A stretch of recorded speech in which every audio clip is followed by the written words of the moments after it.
কিরে বন্ধু, তোর বিদেশ যাওয়ার কি হলো? 2 বছর তো হয়ে গেল। আরে সেই কথা আর কুস না রে, আমন দালাল ধরেছি, কি করছে না করছে এলা খুব ভাজাল রে বন্ধু। তো তোমার পাসপোর্টের কি হলো বন্ধু? মোর আমার পাসপোর্টের অবস্থা। কিরে বন্ধু কি করছো? কি গল্প করছো? আমাকে না শুনেন হবে না? আরে ওর বিদেশ যাওয়ার জন্য কথা হচ্ছে রে। আরে এর আবার বিদেশ যাওয়া 2 বছর থেকে পাসপোর্ট লে খরচে। আরে হাঙ্কার বিদেশ যাওয়া, হাঙ্কের মনে হয় বাড়ি থাকা ছাড়া আর কিছু করার নেই।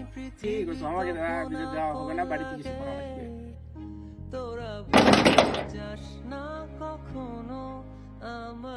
আসসালামু আলাইকুম আঙ্কেল, নৌশাদ কোথায়? নৌশাদ তো সাইপ্রাস চলে গেছে। কেন, তোমাদের কিছু বলেনি? না আঙ্কেল, বলিছে। পার্সোনালি তোমার একটা চিঠি দিছে। দেখি। আচ্ছা আঙ্কেল, আসি। আসসালামু আলাইকুম।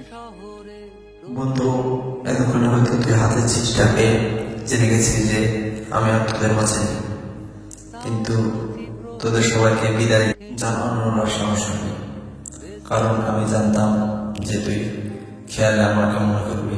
কিন্তু আমায় মাফ করে দিস দোস্ত, কারণ ভাগ্য যদি থাকে কোনোদিন আবার দেখা হবে, সে চাইবে পারে।